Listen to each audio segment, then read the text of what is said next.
Kesimpulan teoritis yang ditarik dari berbagai kajian teori dan hasil penelitian terdahulu merupakan sumber masalah yang relatif baik. Apalagi membangunnya berdasarkan rumpun teori tertentu atau berbagai hasil penelitian terkait dan mengkontekstualisasi ke populasi atau target generalisasi. Melalui kajian berbagai sumber teori, kemudian peneliti dapat menanyakan hubungan antar variabel yang bagaimana yang akan diamati jika teori tersebut benar-benar diterapkan ke dalam situasi penelitian. Dari pertanyaan inilah kemudian peneliti dapat melakukan suatu studi secara sistematis untuk memastikan apakah data empiris mendukung pengungkapan masalah yang sekaligus mendukung teori dan prediksinya. Contoh teori reinforcement mungkin dapat menjadi titik awal yang berguna bagi penelitian, yaitu dengan mempertimbangkan implikasi teori tersebut bagi permasalahan di komunitas. Peneliti menarik postulat bahwa reinforcement terhadap respon konsumen menyebabkan peningkatan kecepatan dan kekuatan reaksi. Namun teori ini kurang tajam dalam meningkatkan reinforcement ketika berhadapan dengan penguatan maksimal pada komunitas dan setiap kelompok konsumen. Bertolak dari hal ini, peneliti kemudian menganalisis teori reinforcement dan implikasinya, sehingga menemukan bahwa anatomi reinforcement tersebut memang bersifat individualistik. Berdasarkan analisis peneliti inilah, kemudian peneliti mulai memahami peluang dan celah teoritis untuk dijadikan sebagai permasalahan penelitian. Misalnya, peneliti mulai mengidentifikasi teori reinforcement atau menengarainya sebagai single reinforcement.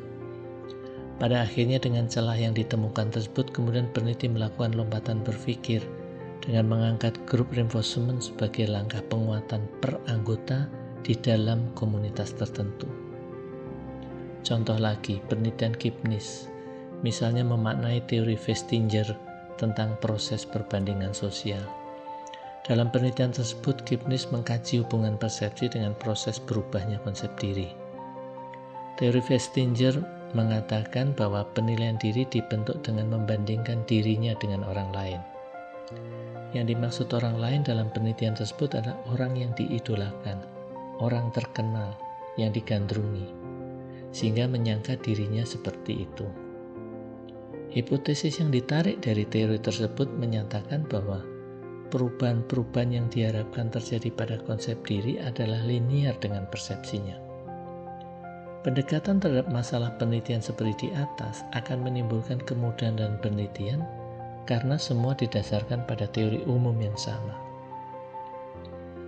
Contoh lagi, penelitian Sasmoko tentang adaptasi masyarakat di bantaran Kali Semarang.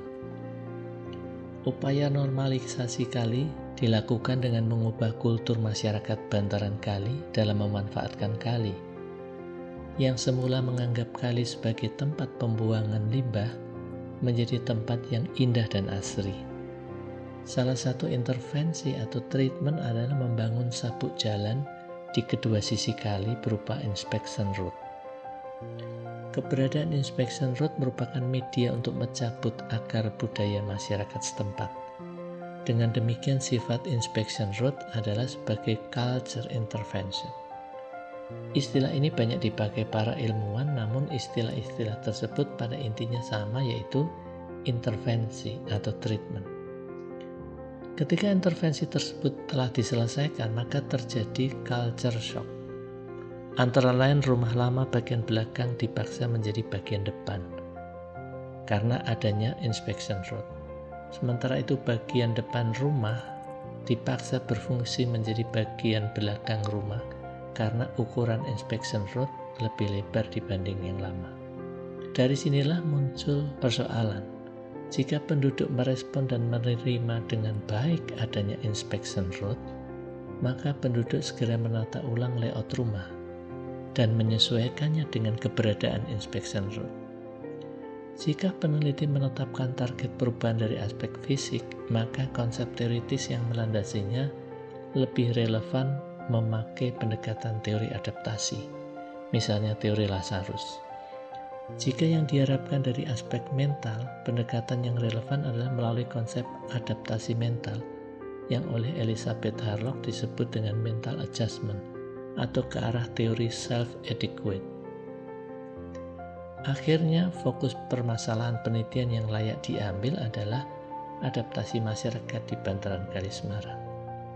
Beberapa contoh lainnya, misalnya penelitian tentang beton dengan admixture natural pozzolanik, kekuatan selaput tipis telur ayam yang menerima beban tetapi tetap kuat, jembatan tipis hiperbolik paraboloid, misalnya fenomena ayam berkokok dan waktu berkokok, pondasi dangkal melalui fenomena sarang laba-laba, pondasi hyper melalui praksis.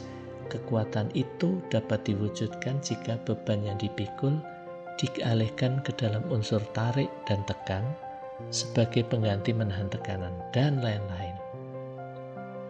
Contoh teori-teori yang memungkinkan peneliti membangun konstruk baru antara lain Need Process Cultural Theory dari Stan, teori kognitif disonansi dari Festinger, pendekatan transaksional dari Parvin, self-theory dari Carl Rogers, achievement motivation theory dari McClellan, Froome expectation theory, Stephen Rubin performance theory, abstraction from empirical theory dari John Locke, Vermogen psychological theory yang terkenal dengan teori psikologi daya dan teori transfer of learning, Thorndike stimulus response bond theory yang juga terkenal dengan nama The Law of Effect Exercise Readiness Theory, Jeremy S. Brunner theory yang terkenal dengan teori sinergi pengalaman, pengorganisasian informasi, penguatan, sistematisasi dalam visualisasi ide dalam peningkatan individu,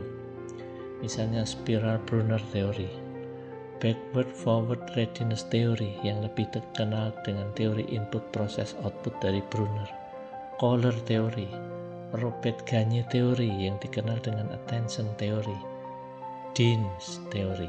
Masih banyak teori-teori yang dapat dijadikan inspirasi, kemudian diambil sebagai alat mendemonstrasikan dalam membangun konstruk baru, untuk konteks baru, untuk generalisasi baru, atau untuk populasi baru.